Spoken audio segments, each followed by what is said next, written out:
More Sacred Beast action for you. Mermail's still clicking around, and Invoked and friends too. Make sure you guys smash the crap out of that subscribe button so you guys don't miss out on more awesome content. You know, the more that I get to watch Spell Canceller kind of running things as this very broken card that suddenly a deck like this is allowed to end on its end field just seems very, very broken, actually. And honestly, kind of crazy to see that this is the era of things that we're dealing with. So this is a Sacred Beast deck that obviously has access into finding the Spell Canceller via the crazy extension combo lines that this deck has access to. But we're also getting to play Fiendsmith cards in here because we're in an era right now where Fiendsmith kind of still splashes into decks, and it's actually kind of easy to get access into. You're also not like playing an extensively broken package for this. I mean, like 2 of these, 1 Lurie, 1 Lacrima, and 1 Track. That's what, 5 cards built into your main deck to give you access, you know, a Desiree and a couple of extra deck slots that, you know, you weren't necessarily crying about not having in the first place. I like the fact that we are seeing some different levels of diversity starting to kind of creep through into these lists, actually giving you some different options on how to do things. Also, still playing the triple Card of the Soul, as you should be, right? I think Card of the Soul, in a format where there's not really any burn to kind of anger you, you're still going to be able to trigger your full Sacred Beast combo lines, and you're still going to be able to basically do everything that you need to do. So that's kind of important in hindsight. Also, 2 Summoner of the Sacred Beast, I feel like is correct. I know some people are starting to experiment with like just 2 of these, but I think in terms of the list and ratios, this just feels a little bit more consistent with the lineup of things that I want. Next up here, water. First of all, good stuff, man. I am actually like more surprised to see a water duelist candidate actually doing very well. But one of the first things you're going to see here is, yes, we are playing First Penguin. Free extender, free, you know, body, free tuner access, which is incredibly useful in this deck. I actually do like having access to this because this does actually help. Honestly, what else do we have here? We also have Warlock of the Ice Barrier here. While you control another Ice Barrier, both players must set their spell cards before activating them and cannot activate them until the next turn.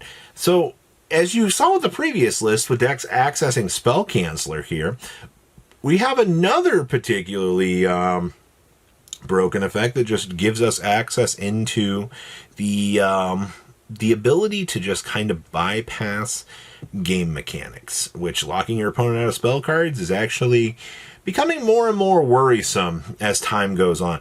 If your deck can access some sort of jamming floodgate condition that can negate spells, kind of strange, right? This is the strategy of modern era Yu-Gi-Oh! Tell your opponent no, and they'll understand. We also have Tetsuya Rat Newman still kind of creeping around down here. We do see Poseidra kind of pushing around into the side deck, which is fine. I mean, you got 2 already present in the main additional side deck. We have the Gamma Seal for the board break. We've also got the Minstrel for the, you know, hand ripping, if need be. I feel like this is super optimized for a waterless.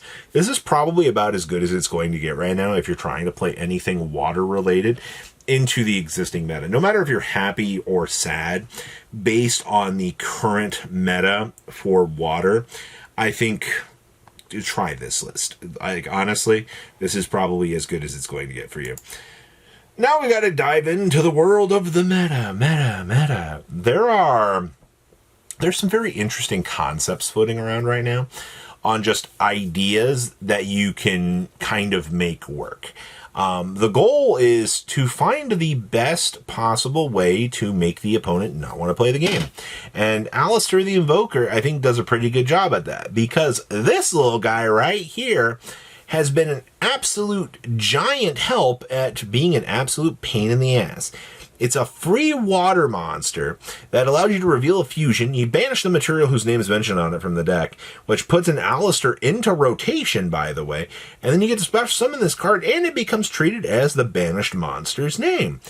What an insanely broken concept to have Alistair's 7 and 8.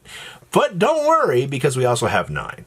The fact that there are 9 Alistair the Invokers, Alistair monsters, you know, in access and rotation here is actually kind of interesting to think about.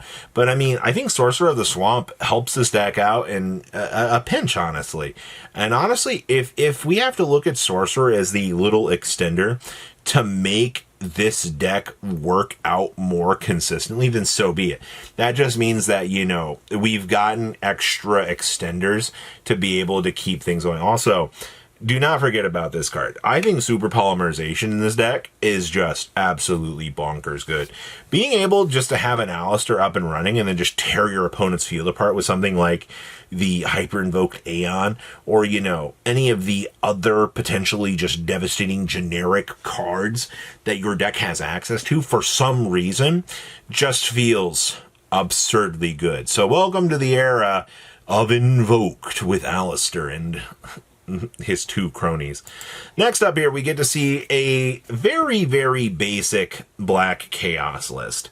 Now, if you've been kind of sitting here in the back end of the meta, you probably have been seeing that Magician of Black Chaos has just been getting some of the craziest numbers right now in terms of representation at events. And I mean, the reason for this is this package right here.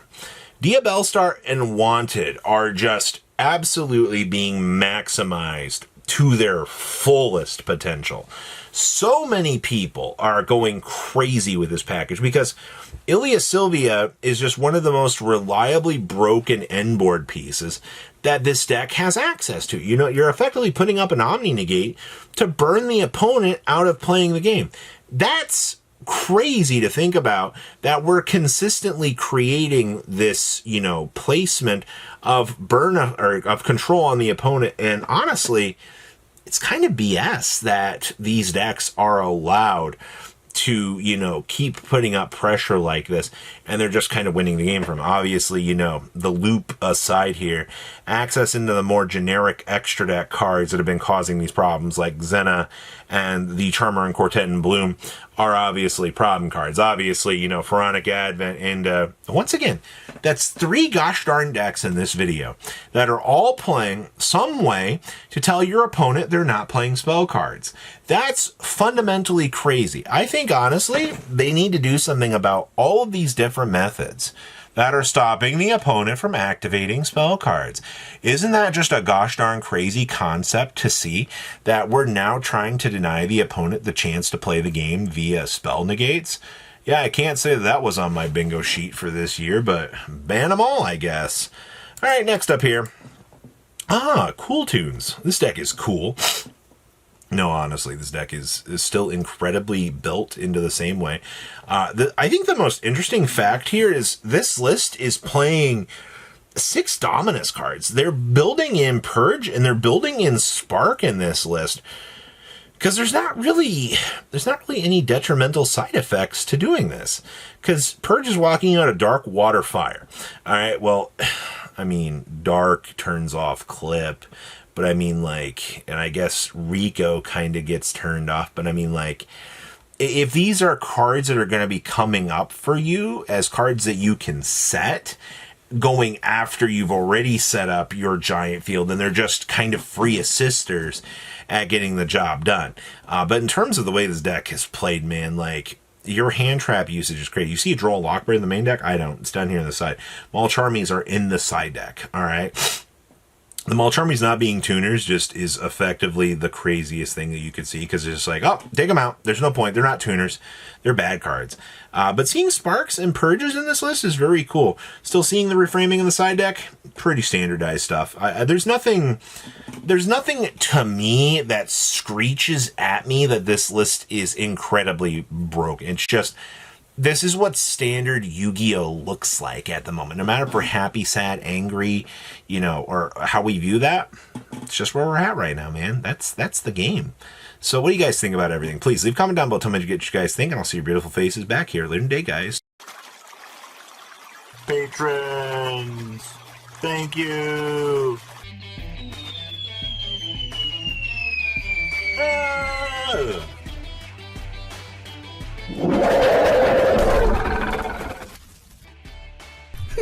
you so much for watching. Check out these other videos.